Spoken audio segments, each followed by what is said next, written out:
vez más, Jeep hace historia. Jeep Cherokee está de regreso. Refinada, feroz.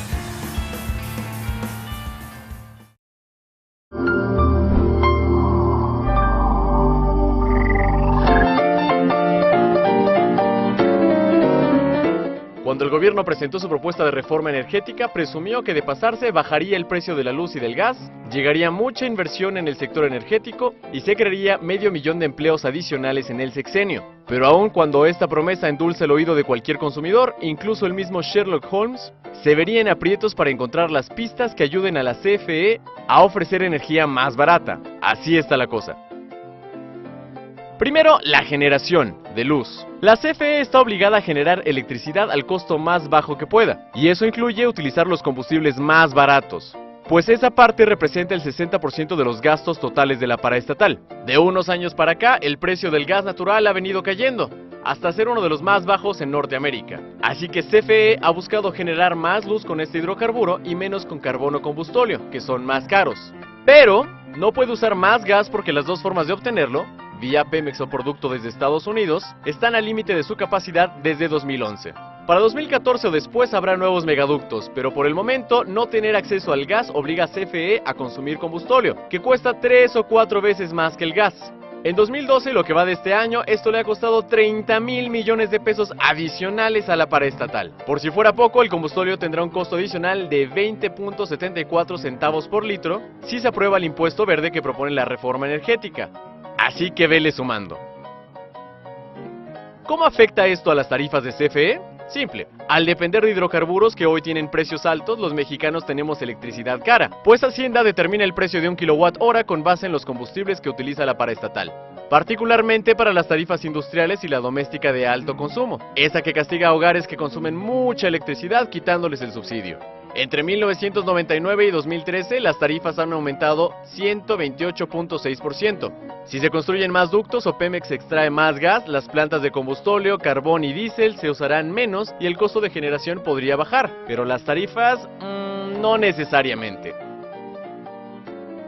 El segundo punto es la eficiencia. Poco menos de la mitad de las plantas de CFE y sus proveedores utilizan derivados del petróleo como combustóleo, que tiene una eficiencia de apenas 37%, comparada con la eficiencia del gas natural, que es de casi 60%. Por esto, hace 10 años CFE comenzó un programa para convertir sus plantas a gas, al tiempo que empresas privadas comenzaron a invertir en centrales de este tipo para vender su energía exclusivamente a la paraestatal.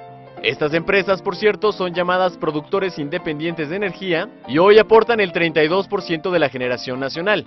Estas plantas reducen los costos de operación de CFE y en cualquier mercado también impactarían a las tarifas. Pero si no has visto una baja en tu recibo es porque CFE tiene costos altos y un exceso de personal del que no se puede deshacer. Por último, las pérdidas de electricidad. Por razones técnicas, las líneas que llevan la electricidad desde la central de generación hasta los últimos consumidores, o sea, nosotros, pierden entre el 12 y el 15% de la energía. Si se renovaran las líneas, se puede bajar ese número, pero CFE necesita bastante dinero para eso. Y aún con torres nuevecitas, entre más distancia tenga que recorrer la electricidad para llegar al consumidor final, más se pierde. Por eso es importante tener centrales de generación repartidas en todo el país, y es una razón por la que la energía eólica de Oaxaca podrá ser renovable, pero no necesariamente barata. Ahora, ese 12 a 15% sube hasta 30% en promedio en la zona centro del país o en ciudades como Acapulco, más que nada porque hay muchos diablitos que se roban la energía y porque hay muchos clientes que no pagan, como en Chiapas y Tabasco.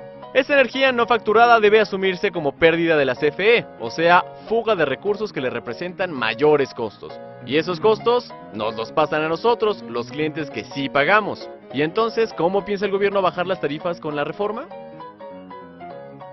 Es cierto, la reforma al sector eléctrico plantea que cualquiera pueda generar electricidad y venderla, pero ojo, solo entre grandes usuarios. Esto significa que una empresa puede poner una planta y venderle a una minera o a una siderúrgica o a una cementera, con lo que dejará de ser cliente de la CFE, pero los hogares no clasifican como grandes consumidores, aunque a ti se te vaya una parte dolorosa de la quincena para pagar tu recibo. Estos grandes clientes representan más de la mitad de los ingresos de la CFE y con la reforma tendrán la opción de buscar un proveedor más barato. Además, la industria consume electricidad en alta tensión, es decir, casi directo de la línea de transmisión, que es más barato para CFE entregar.